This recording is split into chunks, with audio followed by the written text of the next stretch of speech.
Hi friends, welcome to ದಿವ್ಯಾರ ವಿರಿಷ್ಕಾ log. ಇವತ್ತು ನಾನು ಪೆಪ್ಪರ್ ಕಬಾಬ್ ಮಾಡಿ ತೋರಿಸ್ತಾ ಇದ್ದೀನಿ.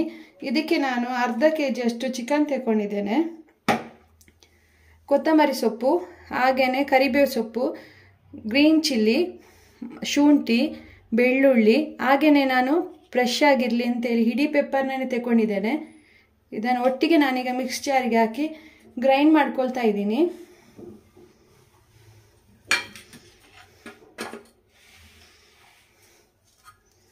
ಕೊತ್ತಂಬರಿ ಸೊಪ್ಪು ಹಾಕಿದ್ದೇನೆ, ಹಾಗೆಯೇ ಪೆಪ್ಪರು, ಬೆಳ್ಳುಳ್ಳಿ, ಒಗ್ಗರಣೆ ಸೊಪ್ಪು, ಶುಂಠಿ ಮತ್ತು ಒಂದು ಖಾರ, ಇದು ಅಷ್ಟೊಂದು ಖಾರ ಇಲ್ಲ, ಒಂದು 6 ಮೆಣಸು ಹಾಕಿದ್ದೇನೆ, ಗ್ರೀನ್ ಚಿಲ್ಲಿನ.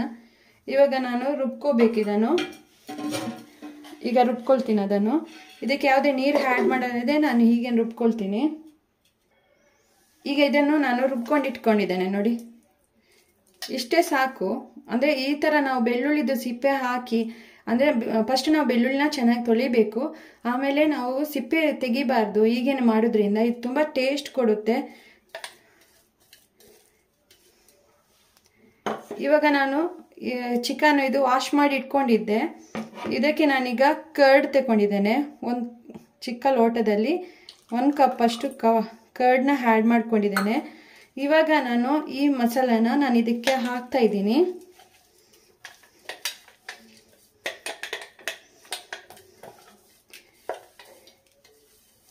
ಇದಕ್ಕೆ ನಾನು ನೀರು ಹಾಕಲಿಲ್ಲ, ಯಾಕೆ ಅಂತ ಹೇಳಿದರೆ ಮೊಸರಲ್ಲಿ ನೀರಿರುತ್ತಲ್ಲ, ಮತ್ತು ಫುಲ್ಲು ಇದು ಕಬಾಬ್ ಮಾಡುವಾಗ ನೀರಾಗುತ್ತೆ, ಅದಕ್ಕೋಸ್ಕರ ನಾನು ಹಾಕಿಲ್ಲ. ನೀವು ಮೊಸರು ಹಾಕದಿದ್ದರೆ ಖಾಲಿ ಇದನ್ನು ಸ್ವಲ್ಪ ಇದಕ್ಕೆ ನೀರು ಹಾಕಿ ಹಾಕ್ಬೋದು. ನಾನು ಮೊಸರು ಹಾಕಿದ್ದೇನೆ, ಬೇಕಿದ್ರೆ ಲಿಂಬೆಹಣ್ಣನ್ನ ನೀವು ಯೂಸ್ ಮಾಡ್ಕೋಬೋದು. ಈಗ ನಾನು ಕೊತ್ತಂಬರಿ ಪುಡಿನ ಹಾಕ್ತಾ ಇದ್ದೀನಿ. ಕೊರಿಯಂಡರ್ ಪೌಡರ್ 1/2 ಟೀ ಸ್ಪೂನ್ ಅಷ್ಟು ನಾನು ಆ್ಯಡ್ ಮಾಡ್ಕೊಂಡಿದ್ದೇನೆ. ಹಾಗೆಯೇ ನಾನು ಇಡೀ ಜೀರಿಗೆನ ಹಾಕ್ತಾ ಇದ್ದೀನಿ, ಚೆನ್ನಾಗಿರುತ್ತೆ ಅಂತ ಫ್ಲೇವರಿಗೆ.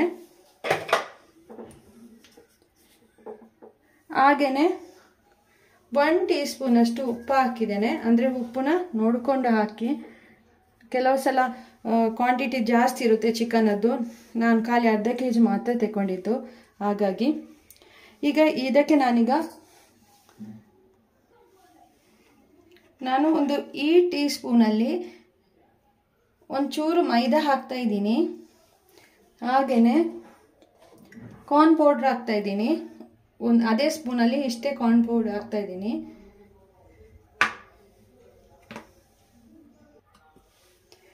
ಈಗ ನಾನು ಚಿಕ್ಕ ಟೀ ಸ್ಪೂನಲ್ಲಿ ನಾನು ಕಡಲೆ ಹಿಟ್ಟನ್ನ ಯೂಸ್ ಮಾಡ್ಕೊಳ್ತೀನಿ.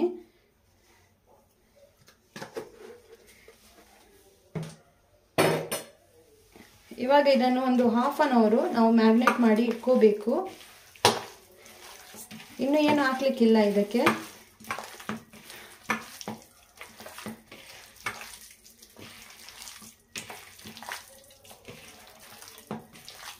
ಲಾಸ್ಟಿಗೆ ಒಂಚೂರು ಸೋಯಾ ಸಾಸು ಹಾಕಿದರೆ ಚೆನ್ನಾಗಿರುತ್ತೆ.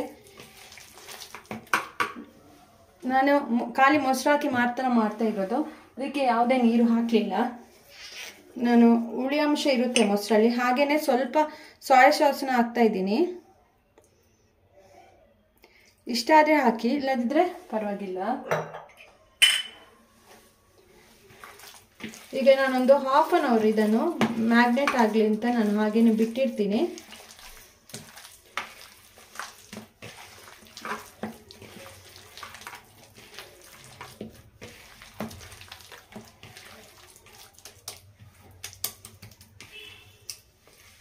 ಇದು 1/2 ಅವರ್ ಮ್ಯಾಗ್ನೇಟ್ ಆಗಲಿ. ಈಗ ಒಂದು ಗ್ಯಾಸ್ ಮೇಲೆ ಎಣ್ಣೆ ಇಟ್ಟಿದ್ದೇನೆ, ಒಂದು ಪ್ಯಾನ್ ಮೇಲೆ ಎಣ್ಣೆ ಹಾಕಿದ್ದೇನೆ. ಈಗ ಎಣ್ಣೆ ಬಿಸಿ ಆಗ್ತಾ ಇದೆ.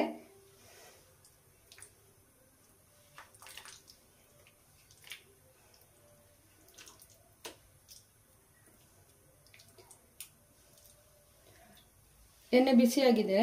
ಬೇಕಿದ್ರೆ ನಾವು ಟೆಸ್ಟಿಂಗೋಸ್ಕರ ಒಂದು ಚಿಕ್ಕ ಪೀಸ್ ಹಾಕಿ ನೋಡ್ಬೋದು,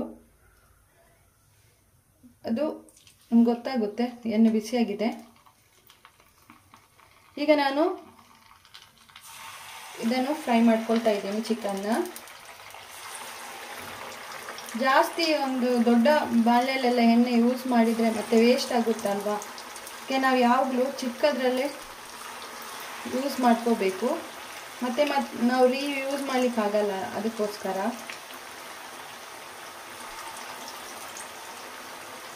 ಇದು ಚೆನ್ನಾಗಿ ಫ್ರೈ ಆಗಲಿ.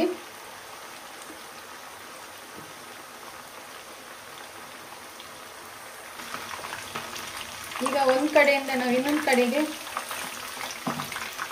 ಅಂದರೆ ನಾವು ಎಣ್ಣೆ ಸ್ವಲ್ಪ ಹಾಕಿಲ್ವಲ್ಲ ಅದಕ್ಕೋಸ್ಕರ, ಇಲ್ಲದಿದ್ದರೆ ಎಣ್ಣೆ ಒಳಗೆ ಅದು ಬರುತ್ತೆ. ಅಂದರೆ ನಾನು ಸ್ವಲ್ಪನೇ ಹಾಕಿದ್ದೇನೆ ಅಷ್ಟೇ. ಈಗ ಇನ್ನೊಂದು ಕಡೆ ನಾವು ಫ್ರೈ ಆದಾಗ ಇದನ್ನು ತಿರುಗಿಸಿ ಹಾಕಬೇಕು.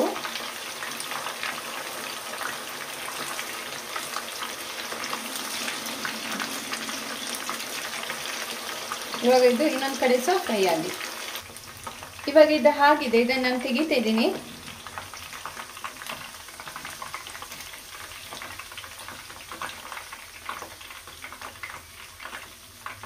ಇದು ಟೇಸ್ಟ್ ಚೆನ್ನಾಗಿರುತ್ತೆ, ಒಂದ್ಸಲ ಟ್ರೈ ಮಾಡಿ.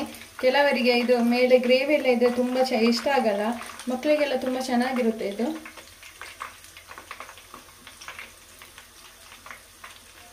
ನೋಡಿ, ಇದಕ್ಕೆ ಯಾವುದೇ ರೆಡ್ ಚಿಲ್ಲಿ ಪುಡಿನ ಆ್ಯಡ್ ಮಾಡ್ಕೊಳ್ಳಿಲ್ಲ, ಗ್ರೀನ್ ಚಿಲ್ಲಿ ಮತ್ತು ಪೆಪ್ಪರ್ನ ಮಾತ್ರ ಯೂಸ್ ಮಾಡ್ಕೊಂಡಿದ್ದು.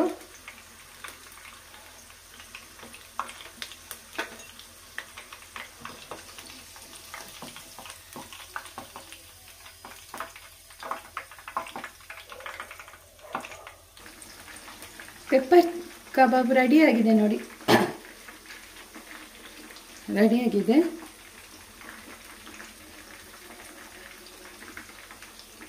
ನಮ್ಮದು ಯೂಟ್ಯೂಬ್ ಚಾನಲಲ್ಲಿ ಮಾಡುವ ರೆಸಿಪಿ ನಿಮಗೆ ಇಷ್ಟ ಆಗಿದ್ದರೆ ಸಬ್ಸ್ಕ್ರೈಬ್ ಮಾಡಿ ಪ್ಲೀಸ್, ಮತ್ತು ನಮ್ಮ ಚಾನಲಿಗೆ ಸಪೋರ್ಟ್ ಮಾಡಿ, ಲೈಕ್ ಕೊಡಿ. ಬಾಯ್ ಬಾಯ್.